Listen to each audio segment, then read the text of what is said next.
वो शख्सियत है तथागत गौतम जी, जिन्होंने पूरे विश्व में शांति का संदेश दिया और समानता का संदेश दिया। दूसरी कड़ी में symbol of knowledge doctor B.R. Ambedkar को नमन करते हुए सामने बैठे सभी लोगों को नमस्कार करता हूँ। यहाँ पे हमने बोला सिंबल ऑफ नॉलेज, इसका मतलब ये होता है कि दुनिया में ज्ञान का प्रतीक डॉक्टर अम्बेडकर को ही कहा गया है। आखिर इसके पीछे कारण क्या है? डॉक्टर अम्बेडकर का जिसमें जन्म हुआ था, हमारे देश में विभिन्न प्रकार की कुरीतियां थी, असमानताएं थी, हम लोगों को पढ़ने का अधिकार नहीं था, हम लोगों को सार्वजनिक स्थानों को जाने का अधिकार नहीं था। इतनी विषम परिस्थितियों के बाद भी डॉक्टर अम्बेडकर दुनिया के सबसे बड़े डिग्रीधारी हुए और वो इतने महान व्यक्ति थे। जब आजादी के बाद उनको संविधान लिखने का मौका मिला तो किसी भी समाज के साथ उन्होंने भेदभाव नहीं किया।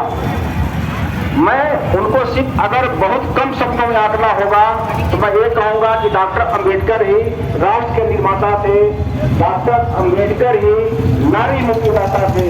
जहाँ तक राष्ट्र निर्माता की बात है, मैं आपको बताना चाहूँगा कि आज़ादी के बहुत पहले बंगाल के राष्ट्र कवि रविन्द्रनाथ टैगोर ने कहा था, इस चीज को हमने किताब में पढ़ा था, उन्होंने इस बात को बोला था कि भारत एक राष्ट्र नहीं है। लोगों ने पूछा क्यों? उन्होंने कहा कि जिस देश के निवासियों के अंदर, समाज के अंदर जाति चेतना हो, समानता न हो, बंधुत्व न हो, वह देश संविधान नहीं बन सकता।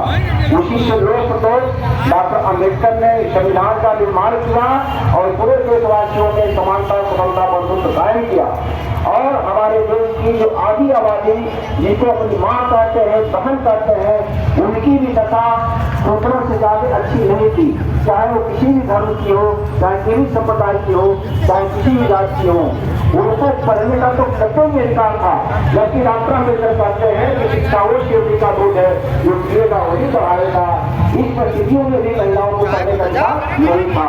लेकिन हमारे देश में एक महान मूर्ति पैदा होती है जिनका नाम है माता सावित्रीबाई फुले। उनका जन्म 1931 में हुआ था। उन्होंने सबसे प्रथम हमारे देश की महिलाओं को पढ़ने के लिए प्रेरित किया और महिला कॉलेज की स्थापना की। उनसे लोग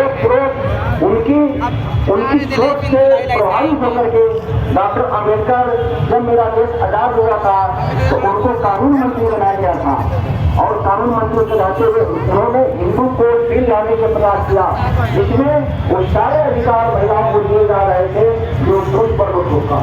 लेकिन वर्तमान की सरकारों ने उसका पुरजोर विरोध किया और हिंदू कोड बिल लागू नहीं हो पाया। हमारे डॉक्टर अम्बेडकर साहब इतने दुखी हुए और उन्होंने कानून मुताबिक इस्तीफा दे दिया और वही हिंदुओं को आज की सरकारें टुकड़ों में पास करा रही है और तालीम दिलवा रही है और महिलाओं से अपना प्रशंसा करवा रही है।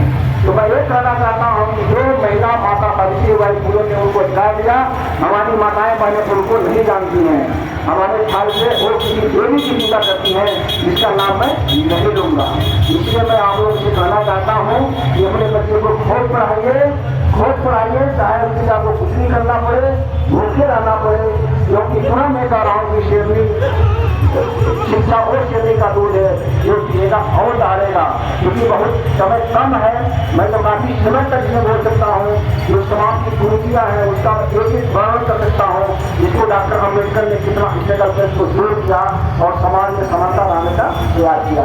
इसी के साथ मैं जो है अपने को जय हिंद, जय भारत, जय संविधान।